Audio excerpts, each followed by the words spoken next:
Alrighty, what's going on, everyone? Welcome back to another video. I know it's been a minute since we've last spoke or last looked at the charts together. Been a long weekend. Got started trading yesterday with the RTH, and then had a really rough day yesterday. Was in a good trade. Should have taken profits off, but wanted to let it run, and then ended up letting it come in on me rather good, and then just got emotional in yesterday's trading session, and then for the most part just kind of threw everything that I made over the last week away. And this year I've been trying to be more dedicated, to be more consistent, and that just hasn't happened so far this year. So gotta reiterate to myself and to you guys, and mostly to me, because I watch these videos probably more than anybody else out here. But I'm going to be more consistent in the sense of when I see profit, I'm going to take it. I'm going to be more in tune with where my stops are, respect them, not move them when I don't need to. Only time I'm going to move a stop is when it is in a profit and I feel like it could run. Then I'm going to move my stop above a stop loss, a break even point, or to a point where I at least make a little bit on the trade to cover commission, whatever it may be. So that is going to be the goals moving forward, just taking profit whenever it is.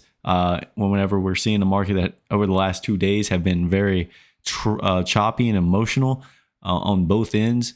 And then just, when we're in a market that is actually moving in one direction and not really having a pullback, just kind of let it run and let my stop move up slowly with the way the market is moving. But right now the market has not been one to really hold trend and move in a trending fashion in the technical sense from a market profile point. Now there are trends throughout the day that are kind of just, as the market moves and flows, little ebb and flows here and there. But for the most part, the market's just been very choppy and hard to read.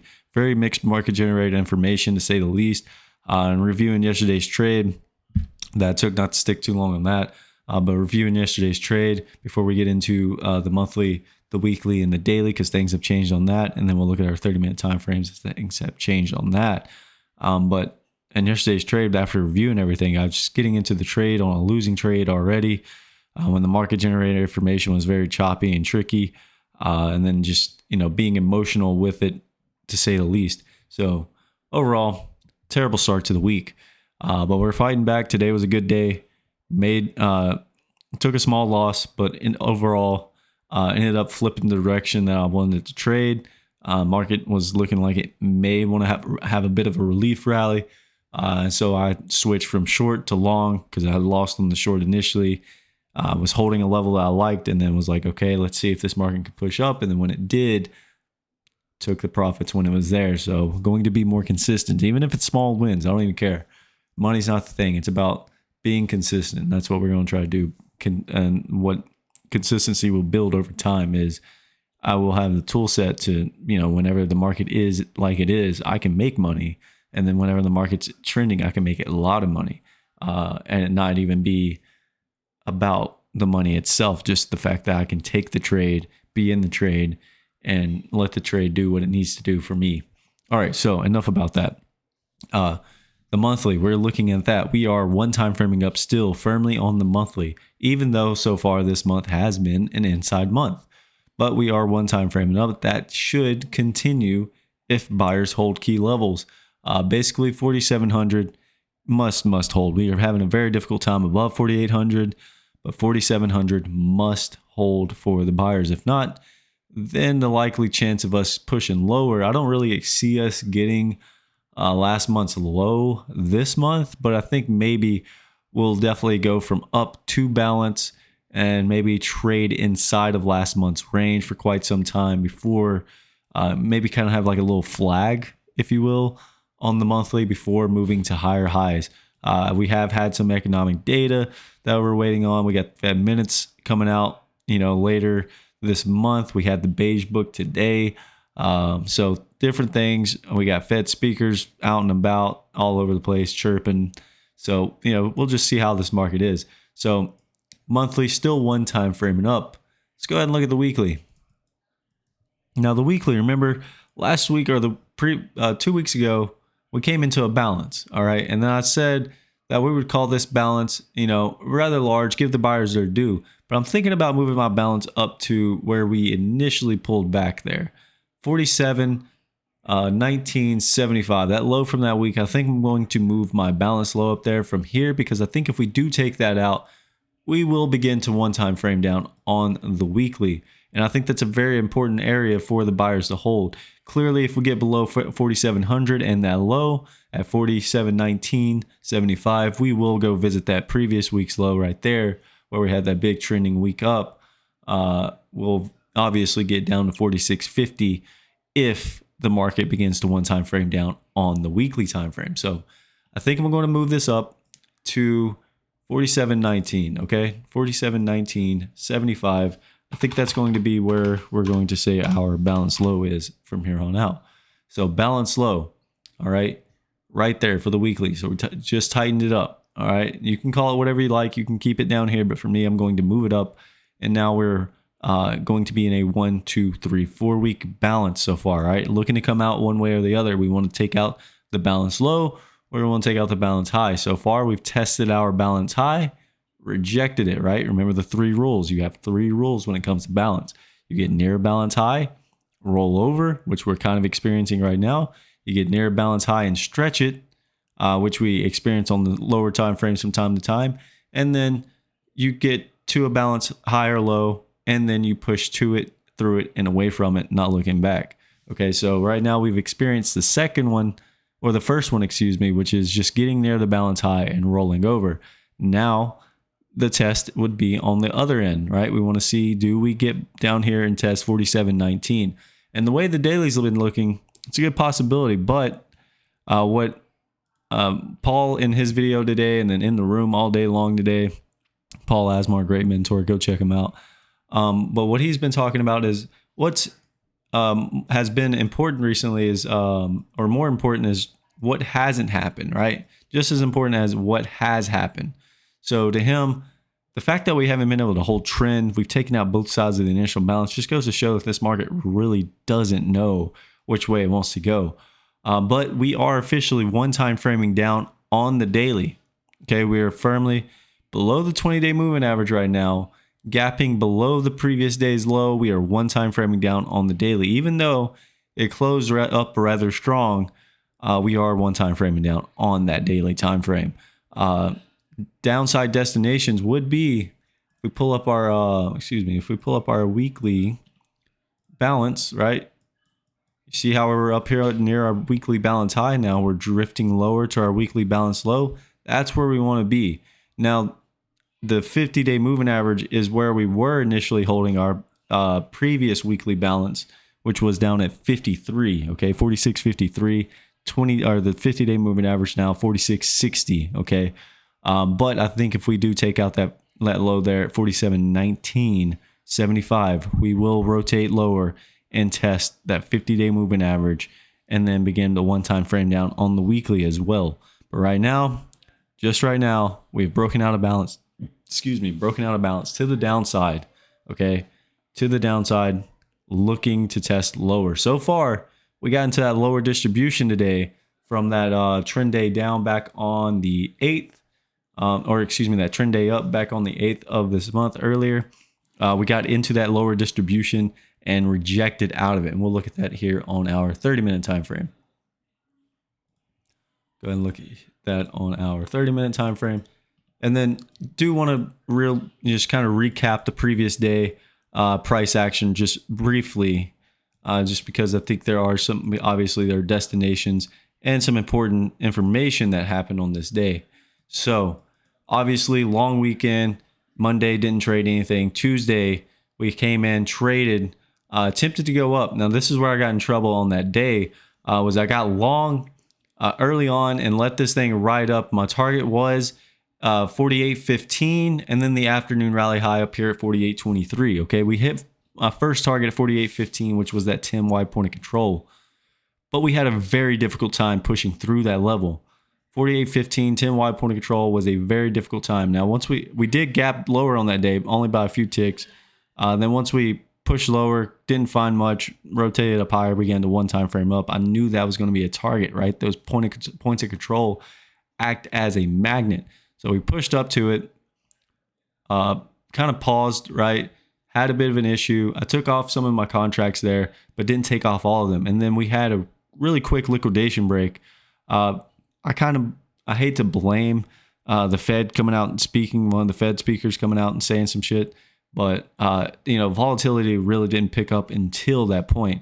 And the fact that we did as many contracts then, we went from doing 99,000 or an average of 77,000 to 242K. Okay. It's hard for me to believe that was that many sellers up there, that many sellers just up here selling this market at that time. And then just that many people being in the market that got hurt on this, on that push down. So I think it was more or less when that Fed speaker came out, algorithms, they hit a sell signal and then just boom, push that bitch lower. And then eventually led to lower push down all day, where we then accumulated a non-wide point of control down here at 47.92. So we left yesterday with a high day, afternoon rally high, 9-wide point of control, and then the low of day. Okay. So if we do today, once we mark our destinations here, if we do fill the gap to the upside, get back into the previous day's range, we should get that 9-wide point of control. Then that afternoon rally high will be the upper end of that destination there. And then that high of day, putting us back into a balance by that point. But right now, keep in mind, we are one time framing down. Now today, we opened with a gap lower, took out our balance low right there at right here at 67.50. We took out that balance low, or what was it? No, it was 72.75. Excuse me. Took out that balance low, got these other low of days, and then began to work our way into that lower distribution. I'm gonna highlight that real quick so we don't forget where that lower distribution is, because I think it's very important to see what we did in that range. So after getting these low of days here, right, by gapping lower, we attempted to go trend up or just grind up. I got involved on a short up here, made decent money, and then came back into the market late in the day trying to short on this push up.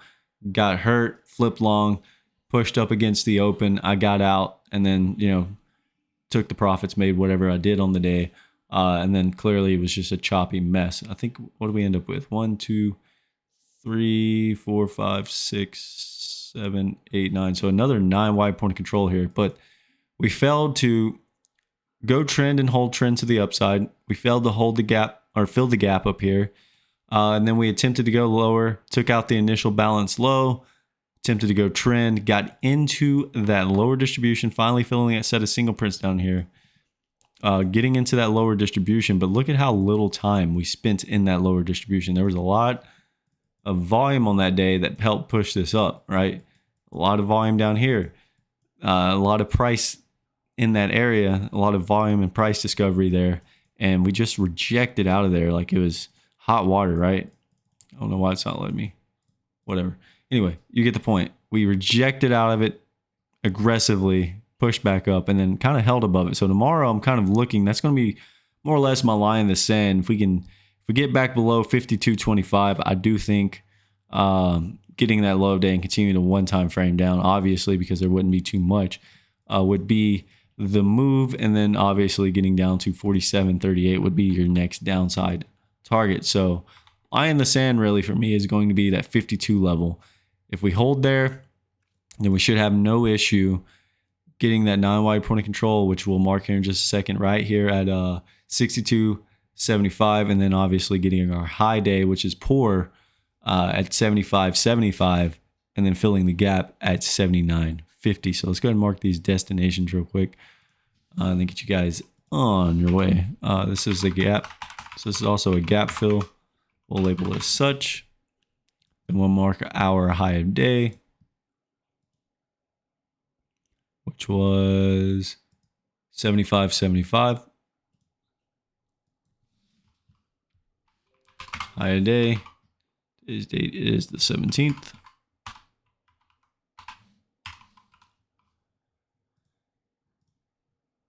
have our 9Y point of control. And this, I mean, you can just see by the price action today, just a very choppy, messy action today. Just not a whole lot of anything in that range.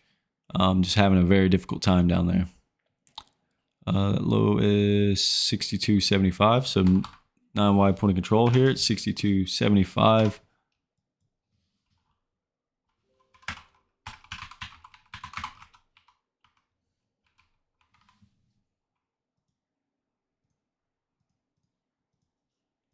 Alrighty. And then we have our low of day here. So no afternoon rally highs, no afternoon pullback lows, no single prints to hold, no nothing really. And just kind of either hold the day's low at 46.26, or you take out today's high, putting ourselves back into a balance. So far, daily's one time framing down. So we look to take out today's low at 46.25. If we do that, then obviously getting down lower and getting those lower destinations should be no issue. But just keep in mind how aggressively we rejected out of that lower distribution from that trend day up initially. Okay, so once again, just kind of thinking in my head, any price below 55, right? Buyers want to see us hold above 55. If not, then we'll rotate up to that point of control 62.75, and then most likely get today's high at 75.75, putting ourselves back into a 3-day balance. And then if we get into that previous day's range, 9Y point of control 47.92.75 will be your upside target. And then downside targets, once again, just to reiterate, 47.38, 47.19.75, which is a low day where single prints start from the trend day. I don't know if it's going to let me go back that far. Big trend day up here. And then those single prints fill at 47.08, and then you have the 4,700 level. Low of day from that day, 47.96.75. So buyers definitely don't want to get down there, because then, you know, things are looking really ugly, really grim at that point. Keep in mind, 19.75 is now our weekly balance low, and I think we're going to make that a little thicker there, just to kind of reiterate that that is our balance low on the weekly, one time framing down the daily. There it is, folks. Hope you all have a wonderful day. We'll catch you guys in the next one. See ya.